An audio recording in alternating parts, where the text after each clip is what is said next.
महाराष्ट्र की खबर, अजीत पवार के खेमे में जा चुके छगन भुजबल ने आज अचानक शरद पवार से मुलाकात करके सबको चौंका दिया। हालांकि शरद पवार ने भी अपनी अहमियत दिखाई और भुजबल को पूरे 1.5 घंटे तक इंतजार करवाया और इसके बाद ही मुलाकात हो पाई। हालांकि इस मुलाकात से भुजबल के पाला बदल के कयास भी लगने लगे। छगन भुजबल ने शरद पवार से मुलाकात के बाद कहा कि पार्टी की तरफ से नहीं, एक विधायक के तौर पर उनसे मिलने पहुंचा। महाराष्ट्र में स्थिति बहुत खराब है, मराठे ओबीसी के दुकान में नहीं जा रहे हैं। भुजबल ने पवार से कहा कि आप राज्य के बड़े नेता हैं, आपने इसमें आगे आकर रास्ता निकालना चाहिए। पवार साहब ने मुझे कहा कि सरकार ने मनोज जरांगे से क्या बातचीत हुई, मुझे कोई जानकारी नहीं है। तकरीबन जो 1.5 घंटा जो है बातचीत होती रही। बहुत सारे कागजात भी मैंने उनको दे दिए हैं। वो सोए थे, उन्होंने कहा कि ठीक है, मैं जो है अभी तबीयत तो ठीक नहीं, मैं पढ़ता हूँ सब कुछ और मैं जरूर फोन करूंगा और जरूर इसमें जो है मैं पहल करूंगा। मेरा काम है, मेरा कर्तव्य होता है कि जो इसमें जो है हाथ बटा सकते हैं, शांति निर्माण करने के लिए काम कर सकते हैं, उनको मैं जाकर मिलूंगा।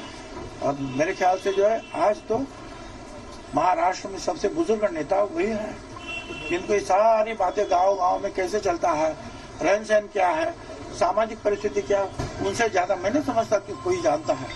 और ये ओबीसी और महाराष्ट्र का झगड़ा जो है और ओबीसी के ऊपर अन्याय ना हो, इसलिए मैं किसी को भी मिल सकता हूँ। मैं मोदी साहब को मिलूंगा, मैं राहुल गांधी जी को भी मिल सकता हूँ। महाराष्ट्र से ऋतिक भालेकर हमारे संवाददाता जुड़ चुके हैं। ऋतिक, क्या चर्चाएं हैं? जानकारी मिल रही है कि अब भुजबल कुछ भी कहें, लेकिन चर्चा तो यही है कि पाला बदल सकते हैं, तो इसको लेकर क्या सुगबुगाहट है महाराष्ट्र की सियासत में? उनकी एंट्री हो जाएगी, वो सबको साथ में लेंगे, तो फिलहाल जो तनाव का वातावरण। ऋतिक, आप हमें सुन पा रहे हैं? मेरा काम है, मेरा कर्तव्य होता है। दोबारा हम रुक करेंगे ऋतिक का। तो सवाल वही है कि आरक्षण को लेकर फिक्र है या अपनी फिक्र है, ये सब कुछ कयास लगाए जा रहे हैं। भुजबल ने तो स्टेटमेंट दिया है, लेकिन सियासी पाला बदल के कयास, क्योंकि महाराष्ट्र में हाल फिलहाल या देश भर में जिस तरह से देखिए, हर एक मेल मुलाकात के अपने मायने हैं और राजनीतिक जब मुलाकात होती है तो उसमें कुछ संकेत भी छुपे होते हैं। अब भुजबल कह रहे हैं कि आरक्षण को लेकर मुलाकात, शरद पवार से मिले हैं छगन भुजबल। शरद पवार ने उनको 1.5 घंटे तक लगभग वेट करवाया।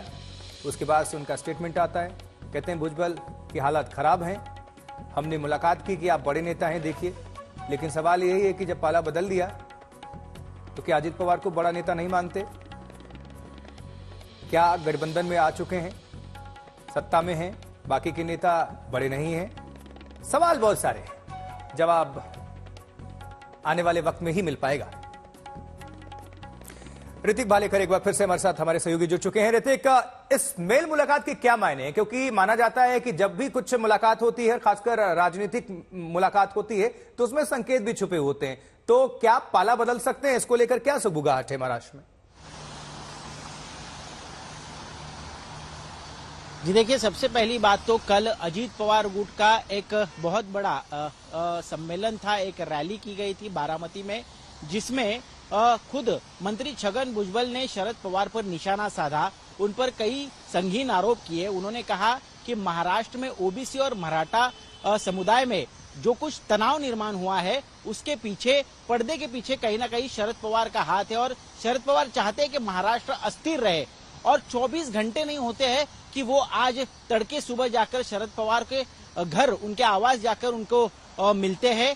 लगभग 1.5 घंटे मुलाकात दोनों के बीच हुई और उसके बाद बाहर आकर जो छगन भुजबल ने बताया है, उनका कहना है कि इसी मुद्दे को लेकर, आरक्षण के मुद्दे को लेकर दो समुदाय आपस में भिड़ते नजर आ रहे हैं और कहीं ना कहीं लॉ एंड ऑर्डर की सिचुएशन महाराष्ट्र में बनते नजर आ रही है। तो ऐसे में सबसे सीनियर नेता होने के नाते शरद पवार खुद आगे आए और इसमें कुछ हल निकालने के लिए पहल करे। उन्होंने कहा है कि आपको जो कुछ जानकारी चाहिए वो सीएम एकनाथ शिंदे के द्वारा आपको दी जाएगी, लेकिन आपको आगे आना होगा। जैसे सर्वदलीय बैठक पहले भी बुलाई थी, उसी तरह की एक बैठक लेकर दोनों समुदाय में किस तरह से शांति प्रस्थापित करे, इसके लिए आपको आगे आकर कुछ हल निकालना होगा।